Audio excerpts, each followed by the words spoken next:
Salut à tous. Avoir une belle peau, ce n'est pas seulement une question de crème ou de soins externes. Ce que nous mangeons joue un rôle essentiel dans l'éclat, la jeunesse et la santé de notre peau. Dans cette vidéo alimentation et belle peau, je vais vous montrer quels aliments privilégier, lesquels éviter, et comment votre assiette peut devenir votre meilleur soin beauté. Restez bien jusqu'à la fin, vous allez être surpris. Nous disposons d'organes éliminateurs. On les appelle des organes émonctoriels. Il y a les intestins, il y a les reins, il y a la peau, il y a les poumons, et puis il y a un cinquième organe éliminateur chez la femme, le vagin. Donc ce sont des organes qui éliminent. Ces organes éliminent, et lorsqu'on voit qu'une peau est disgracieuse, lorsqu'on voit qu'une peau est grasse, lorsqu'on voit qu'une peau est sèche, c'est qu'elle souffre de l'intérieur. Et si elle souffre de l'intérieur, il faut la réhydrater. Donc, que ce soit des peaux irritées, que ce soit des peaux sèches, que ce soit des peaux où il y a des acnés, des petits boutons qui sortent et tout ça, il faut nettoyer de l'intérieur et puis aussi de l'extérieur. Je m'explique. Si vous introduisez dans votre organisme des légumes, soit sous la forme de jus, je prends par exemple le jus de carotte, pour avoir un beau teint, tout le monde le sait, le jus de carotte, vous faites une cure de 20 jours, tous les matins à jeun, un jus de carotte, et puis une heure après, vous prenez votre petit déjeuner, vous allez donc améliorer l'éclat de la peau. Maintenant, pour les peaux qui sont un peu irritées, vous ferez un jus de pomme de terre carotte. C'est-à-dire, vous écrasez la pomme de terre crue, comme les éléments crus. Oui, tout doit être cru. Les éléments crus ont une action reminéralisante, ont une action nettoyante sur tout le corps. Et du coup, la peau qui reflète l'intérieur du corps va refléter automatiquement ce qu'il y a de bon à l'intérieur. Mais si vous avez une peau qui est disgracieuse, une peau qui n'est pas éclatante, c'est qu'à l'intérieur, vous prenez des aliments qui affectent la peau, puisque nous sommes ce que nous mangeons en grande partie. Voilà. Docteur, comment on fait l'analyse de sa peau? Comment on fait l'analyse de sa peau pour définir qu'on a une peau sèche, une peau acnéique, une peau hydratée, voilà. Cette peau, Alix, vient du fait que nous n'avons pas un schéma alimentaire cohérent. Et donc, quand nous mangeons, nous allons laisser beaucoup de saleté dans le sang. La peau étant un organe qui élimine, comme les intestins, comme les reins, on appelle les organes émonctoriels, la peau va éliminer les impuretés parce que c'est elle qui est plus forte en matière d'élimination dans ce corps-là. Pour d'autres, les gens vont à la selle 3 fois par jour, ils éliminent par les intestins. D'autres, ils vont faire pipi 4-5 fois dans la journée, alors qu'ils n'ont pas de problème de rein. Et puis d'autres, c'est les poumons, ils vont tousser, ils vont crachoter, ils vont sortir des choses. Donc, le corps, par rapport à son potentiel vital, va réagir par rapport à ce qu'il reçoit. Si vous avez trop de matière farineuse, blanchie, riz blanc, pain blanc, sucre, farine blanchie et tout ça, les croissants, tout ce qui est blanchi, il y a lieu à penser que vous allez éliminer par les poumons. Et vous allez commencer à tousser, vous allez commencer à être enrhumé. Il y a un excès de farine. Donc, pour la peau, c'est la même chose. Le corps va éliminer par la peau parce qu'il trouve que la peau est l'organe le mieux indiqué pour évacuer les impuretés. Donc, pour renforcer la peau, il faut prendre des jus, il faut écraser, comme pour une peau sèche, il faut écraser de l'avocat, mélanger avec un peu d'eau, appliquer sur la peau. Vous réhydratez la peau avec le jus d'avocat, et puis vous humectez la peau, vous lui apportez les matières grasses que la peau n'a pas. Et si vous le faites régulièrement en externe, et que vous prenez aussi un jus de carotte en interne, vous réalisez tout de suite que la peau commence à avoir un éclat. Ce n'est pas en frottant la peau de l'extérieur qu'on va améliorer l'état de la peau. Ce n'est pas cela. Il faut nettoyer de l'intérieur. Oui. C'est très important. Alors, pour récapituler, à mi-parcours de votre intervention, c'est que plus on prend soin de nos organes émonctoriels, ça se voit sur la peau. Si on prend soin de nos organes émonctoriels, la peau faisant partie des organes émonctoriels, automatiquement, elle va bénéficier. Mais pour que la peau soit belle, il faut que les intestins soient beaux. Il faut que les intestins soient salubres. Il faut qu'il y ait de bonnes choses qui rentrent dans les intestins. Voilà, la selle régulièrement. En allant à la selle régulièrement. En allant à la selle régulièrement. En ayant une bonne alimentation déjà. En allant à la selle régulièrement, Alice, et en mangeant des choses qui entretiennent les cellules. Ouais. Dès que vous prenez par exemple un jus de carotte, excusez-moi, vous prenez un jus de carotte. Maman, vous n'avez pas pris de jus de carotte ce matin. Moi, je le prends. On dirait que vous, c'est pas vos poumons que vous. Vous extériorisez. Je peux éliminer par les poumons. Quand j'ai mangé, Marcel, quand j'ai mangé excès de farine. Pas trop de pain complet ces jours-là. Le pain complet, c'est mieux que le pain blanchi. Pourquoi? Parce que dans le pain complet, il y a ce qu'on appelle l'assise protéique, il y a du magnésium et tout ça. Or, dans le pain blanchi, on a enlevé tout ce qui peut nourrir son homme. Donc, vous vous retrouvez avec un pain qui est, comme je dirais, entre guillemets, mort. Dépourvu de et le pain tradit. Le pain traditionnel. Pain traditionnel, oui. C'est ce qu'on appelle le pain blanc ou le pain blanchi, que vous allez chez le boulanger, vous achetez tout ça.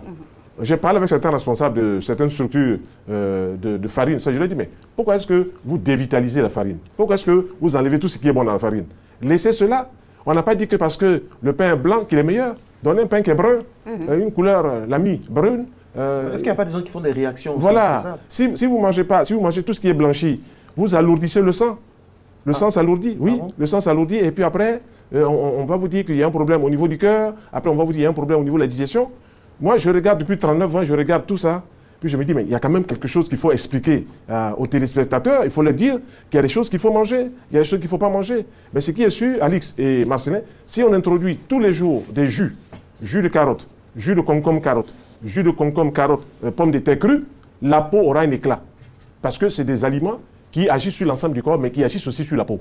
Voilà, c'est extraordinaire. Voilà. Et là, on a derrière l'image, on a légal. Hein?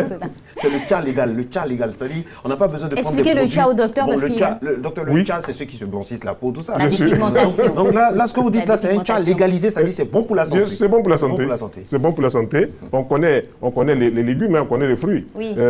Alix, si vous faites une semaine de fruits et de légumes, vous allez dire que vous n'avez pas mangé. Mais vous allez avoir une peau. Toutes vos amis de la RT vont vous envier. C'est comme ça. J'observe cela. Bon, le secret est donné pour tout le monde, hein, Oui, donc on peut y aller. après, vous pouvez glisser un peu d'huile d'argan sur le visage, un peu d'huile de macadamia, un peu d'huile d'olive. Mais si vous rentrez à fond dans tous vos repas cuits, si vous introduisez des légumes, la peau est obligée d'être belle. Voilà. Et le transit est assuré à 100%. Voilà. On veille à la bonne régulation du transit. On introduit suffisamment de fruits et de légumes. La peau aura un bon éclat. Je vois des personnes qui ont 50 ans, 60 ans, mais qui sont fatiguées au niveau de la peau. Pourquoi? Parce que la peau ne reçoit pas ce dont elle a besoin. Vitamines, La sel, peau est minéraux. sévrée. Hein? La peau est sévrée. Oui, la peau est sévrée. Essentiel. La peau est sévrée, comme vous dites. C'est le mot même qu'il faut employer. Or, l'organisme, plus on prend en âge, plus on doit recevoir des choses que l'organisme n'a pas. Dès que vous avez passé 60 ans, on doit introduire plus de fruits, plus de légumes dans l'alimentation que les aliments cuits. Voilà. Mais si vous ne le faites pas, après 60 ans, vous luttez pour garder une peau fraîche. maintenir, oui. Je vois des gens qui ont 63 ans comme moi, ils sont plus fatigués que moi. Pourquoi? Parce qu'ils ne connaissent pas tous ces secrets que je connais. Voilà. Et toute la tête, tout le corps fonctionne. Quand vous me parlez quelque chose il y a 20 ans, 30 ans d'arrêt, c'est encore là dans la tête, la mémoire est fraîche, parce que tous les fruits que je mange oxygènent le cerveau. Vous n'allez pas rentrer dans la démarche des gens qui, à 65 ans, 70 ans, commencent à faire une maladie d'Alzheimer, où ils oublient les choses, où ils ne savent plus s'exprimer verbalement, où ils ont du mal à marcher. Ça vient quoi? Du fait que le cerveau va se ramollir. Le cerveau se ramollit parce qu'il ne reçoit pas le carburant qu'il a besoin. S'il reçoit le carburant qu'il a besoin, Marcelin, le cerveau est obligé de fonctionner à 100 ans. On a vu un monsieur ici qui est mort dernièrement, le grand écrivain Monsieur qui est mort et tout ça, il y a un an, il n'y a même pas 4-5 mois après. Mais ce grand écrivain, je ne connais pas son système alimentaire, mais il a dû vivre quand même avec de bonnes choses parce que la peau était fraîche et il était assez cohérent. Voilà. Bon, moi j'observe ça, je regarde, je me dis qu'on ne doit pas se laisser comme ça. Dès que les gens ont 65, oh, personne âgée. Par rapport à quoi? Moi je ne suis pas personne âgée. Vous êtes juste un senior. Hein? Juste un senior. Moi senior, si on veut. Senior, Vous refusez même du troisième âge. Senior. Alors, voilà. donc, docteur, c'est bien manger des fruits, éliminer le pain, tout ça, à un certain Non, âge. éliminer le pain blanc. Le pain blanc. Il faut manger du pain complet. Mais comme vous me suivez depuis 2 mois, tous les jeudis, quand on mange du pain complet ou du pain blanc, on ne le met pas sur des fruits. Les fruits n'aiment pas les farineux, les fruits n'aiment pas le pain, les fruits n'aiment pas le riz, les fruits n'aiment pas des pâtes. Exemple concret. Hein? Exemple concret. Voilà, le matin, vous me dites tout à l'heure, qu'est-ce que j'ai pris le matin? Si par exemple j'ai pris des fruits, je ne vois pas pourquoi est-ce que le pain va être au même repas que les fruits. Ça n'a même pas de sens. La biochimie digestive, comment un aliment réagit par rapport à un autre. Dès que vous mettez du pain en présence des fruits, ça fermente. 2 fois plus. Dès que vous mettez la viande en présence des fruits, ça putréfie. Alors pourquoi ne pas séparer? On peut séparer. Donc, pour un petit déjeuner, par exemple, si on a du pain, on a son café, on ne mélange pas avec du lait, Oui. on l'a dit ici, on ne peut pas avoir un jus de fruits. On ne peut pas mélanger Non, tout ça. le jus de fruits, Marseillaise, hein, du pain. le jus de fruits. Par exemple, Alix, si vous prenez un jus d'orange le matin, vous attendez au moins 40 minutes avant de prendre un autre repas. C'est le temps, ce côté-là, le vraiment. temps qu'il faut Attendre, avant hein. de prendre un autre repas. C'est Voilà. ça qui n'est pas L'attente, réalisé. là. L'attente, là, c'est ça. que nous- On est tous pressés. Oui, on est tous pressés. Quoi. Donc, un petit déjeuner idéal, moi j'aime les exercices, hein. Un petit déjeuner idéal pour avoir une bonne peau. Un petit déjeuner idéal, moi, je compte avec les fruits. Je compte avec les fruits. Par exemple, on peut se réveiller le matin, faire un cocktail de fruits qui a une bonne réaction sur la peau. très bon. On peut faire un jus d'orange, jus de pomme, jus de carotte. On peut le mélanger. Jus d'orange, jus de pomme, jus de carotte. D'accord. On peut les mélanger les trois, les deux fruits et puis le légume. Ensuite, quand on a pris ce jus, on attend 40 minutes avant de prendre un petit déjeuner cuit. Voilà, vous savez maintenant comment l'alimentation influence directement la beauté et la santé de la peau. Si cette vidéo vous a aidé, pensez à liker, partager, et surtout abonnez-vous à la chaîne pour ne manquer aucun conseil bien-être et santé. Activez la cloche pour recevoir les prochaines vidéos. Merci de m'avoir regardé, et à très bientôt pour un nouveau contenu.